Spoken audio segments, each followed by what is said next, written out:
Are people telling you that you should start a podcast? You tell people, oh, I have a business, and they're like, you should start a podcast. Let's talk about whether or not it is right for you. Hi, my name is Bonitatibus. I'm the owner and founder of Digital Champions. And today on Home Care Digital, we are talking about, should you start a podcast for your home care business? So here's the thing with podcasts. The answer to this question for me, and this is very specific to me, I don't know many people that are teaching kind of how I do things, and this is very unique because I understand the home care market and what works, what people are looking for. And the thing is, there's a lot of podcasts out there, right? There's a lot of people that are starting to create podcasts. I mean, I know so many people, I have friends that are creating podcasts about fantasy football, and just like there's so many people and things creating podcasts, and it's great. I love it. I don't want to negate and tell people not to start a podcast, but I do think that not every business should have a podcast.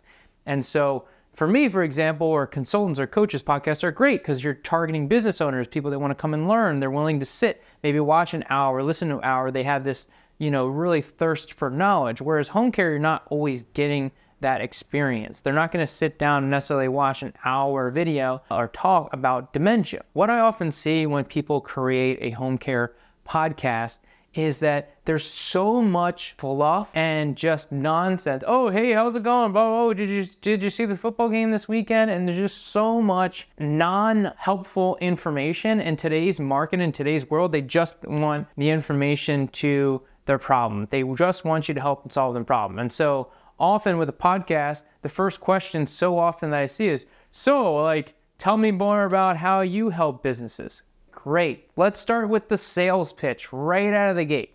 Nobody wants that, right? We're coming for value and education and how we're focusing on that education and really being a resource and being of value. And so to transition here, what I actually recommend is to create a YouTube show, creating a YouTube channel that's focused more on shorter form videos, 5 to 10 minutes, somewhere in that area, maybe even shorter, 3 to 5 potentially, where you're focused on very specific questions. And this becomes really powerful from a SEO perspective, right? Because YouTube is the second largest search engine in the world, behind, you guessed it, Google. And Google owns YouTube. So this becomes a really powerful asset when people are searching, hey, I need help with bathing with dementia, or how to convince a senior to wear adult diaper, how much does home care cost? All of these are topics, keywords that people are searching and typing into Google. And so now your YouTube's coming up, whereas if your podcast episode is just coffee chat with Barbara Falcon. I don't know if that was a weird last name to choose. So anyway, with that, right, it's just this random title, whereas when you have a very specific content geared towards a very specific result, you're going to target those people that are searching. And that's where SEO becomes so impactful, right? YouTube increases SEO. Just by having YouTube videos on your website increase the SEO. But what I'm finding with my clients, when we go through our analytics, a lot of times on our coaching calls, and you're seeing most of their views are actually coming from like suggested videos or YouTube search. Now, a lot of what I focus on with my clients is actually driving more results from your existing network and your referral partners and your market, and just telling people, hey, I have a YouTube channel, because now it becomes this resource that people want to check out. Similar, you can say, hey, I have a podcast, but people are like, I don't know if I want to listen to a 30-minute thing. Whereas YouTube, they're like, oh, well, that seems a little bit less of an investment. I can just go on and, watch some quick videos. And it also tends to lead people like to watch stuff more than just listen. Yes, you can do a video podcast, but I'll get to kind of what we're doing, because what I do is similar to a podcast, just a little different. And that's why I like to call it more of a video series than a podcast. But again, leveraging YouTube from an SEO perspective becomes really impactful, because a good YouTube video is like hiring an employee you pay once that works for you for free for weeks and months and years to come.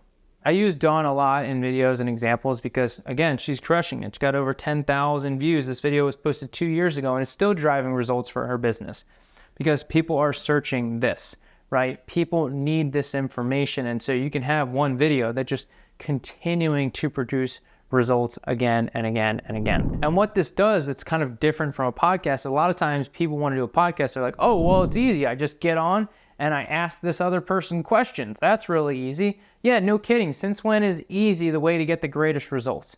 We want to showcase you as the expert. And so most of the time when someone starts a podcast, it's all about guests. But we want to showcase that you are the expert and you know what you're talking about. And so if you do solo episodes, that's way more impactful because people actually get the idea of knowing who you are, but sometimes the thought of having to talk for that long in a podcast is not always easy for everyone. And that's why the YouTube series can be really impactful because you can talk about very specific content. Hey, I'm just going to answer this question. And it's stuff that you talk about all the time. It's stuff that you eat, sleep, breathe every single day. When I'm working with my clients, we don't talk about anything that's out of their comfort zone.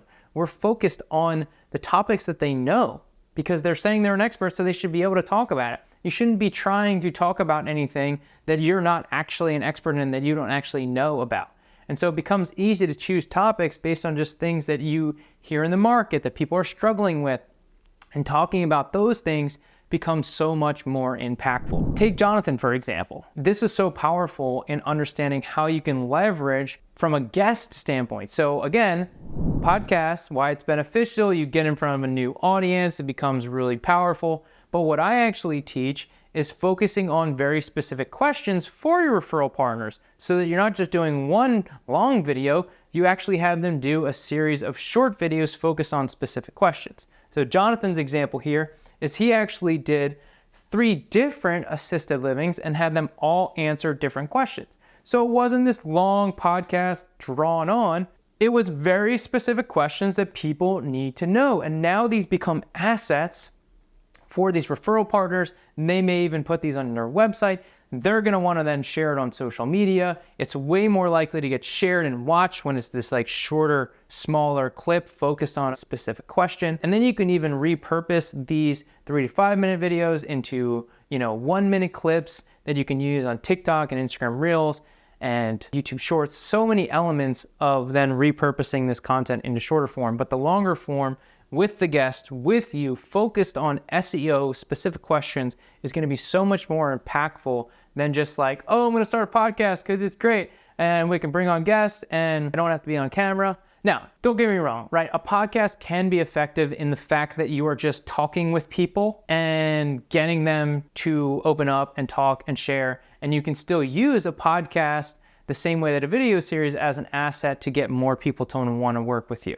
Because one of the things that happened with Jonathan is when he did these videos, one of his prospective referral partners or one of his referral partners saw it, shared all the videos, and then said, hey, Jonathan, I want to be on the show, right? So having a show is what really makes it impactful for you to be able to use and leverage this in your market. But people like video, audio only goes so far, but this, when you focus on the SEO, is so much more strategic. And then these individual videos can be used in your marketing effort. So if you're talking, they're like, oh, well, I'm really thinking about an assisted living. Oh, well, we actually did a video on how to choose an assisted living. Would you like me to send it to you? So you can see how these very specific contents actually become more driving and better assets than being like, oh yeah, we talk about that in one of the episodes. It's 20 minutes, but you got to go to 5 minutes and 30 seconds to find that part where we talked about it. So you can see the problem. So I know that's kind of a long way to answer, should you start a home care podcast? But in my opinion, the answer is no. You should start a video series, leverage YouTube and SEO. Do you want to attract more clients, more caregivers, and referral sources using the power of video? Well, I am so excited that I just created a brand new free mini course that's going to go over how you can leverage video. And guess what? It only takes 2 hours a month to create amazing video assets that you can use and leverage again and again. To learn more, go to homecarebrandmastery.com.